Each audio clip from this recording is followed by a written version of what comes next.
Hello, my name is Alfred Rager. I am a retired fire captain with the city of Alameda, 31 years. My name is Jeff Zolfarelli, and I'm a retired deputy fire chief from the Livermore Pleasanton Fire Department. My career spans 35 years in public safety, which started off in law enforcement for 10 years, and then I moved over to the fire service. In 2008, Tesla comes out with the lithium-ion batteries, and that's what launches into what we commonly see right now for our cars as a new era where firefighters are being challenged with how do we extinguish these fires. So from a firefighting perspective, what do we need to know? What do we need to do with lithium batteries? Well, recognize that lithium uses a liquid electrolyte process in its creation of electricity. So you have these battery cells that are put together, and lithium salts are very and highly self-oxidizing. Now in the fire service, we use a simple triangle of heat, fuel, and an oxidizing agent to provide the combustion process. So if you look at a lithium battery cell, all of these are now in production in one encased capsule, the battery cell itself.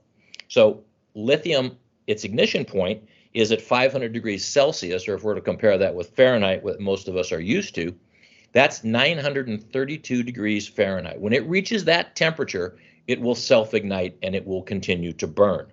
There's a case in Texas where it took Texas firefighters to put out a car fire 4 hours, and they used 30,000 gallons of water. Now, 4 hours on a simple car fire with 30,000 gallons of water. That's equivalent to one of our major complex residential or commercial fires that we would fight. So the question then becomes, well, why are these batteries burning? Why is this type of fire so dangerous?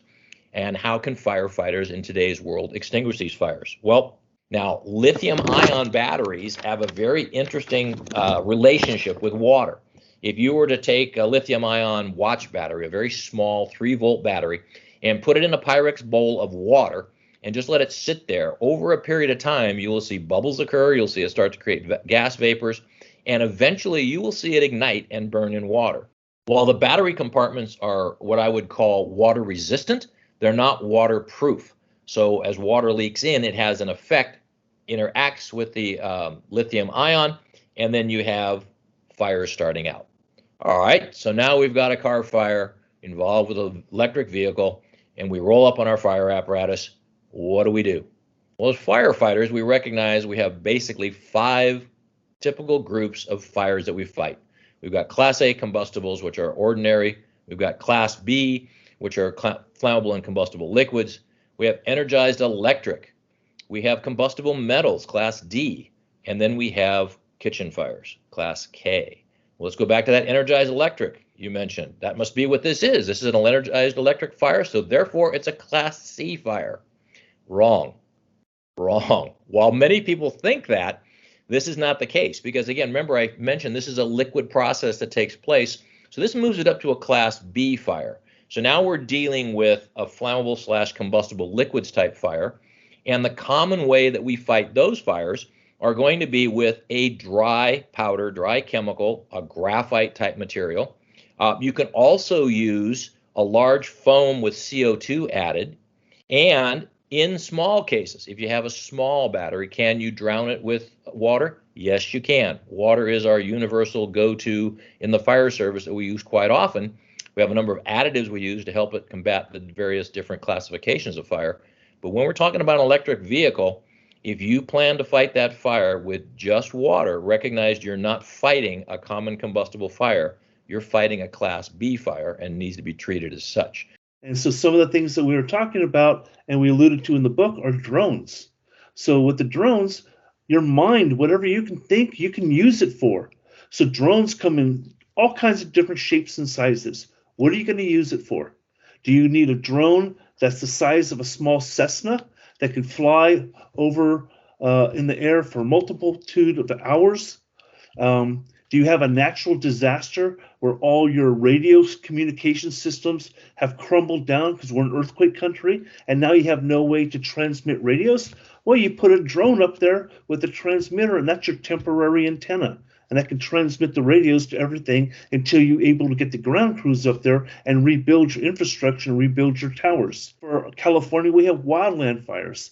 we send a drone up and have them record and the size and the location in real-time data on our wildland fires.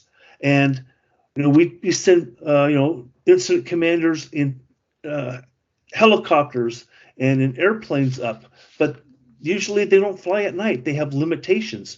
Drones, you don't have limitations. And here's the other thing: if you lose a drone, it's not that expensive compared to losing a human life. Now, the nice part about the Shackelford book is it's what we call a 2-year book. It's designed for the basic firefighter recruit who's coming in, somebody who has absolutely no idea about firefighting, and can get themselves on the ground with their feet wet and get a good understanding of fire chemistry and behavior. And we have updated a number of the chapters. We've added some experiential issues in there.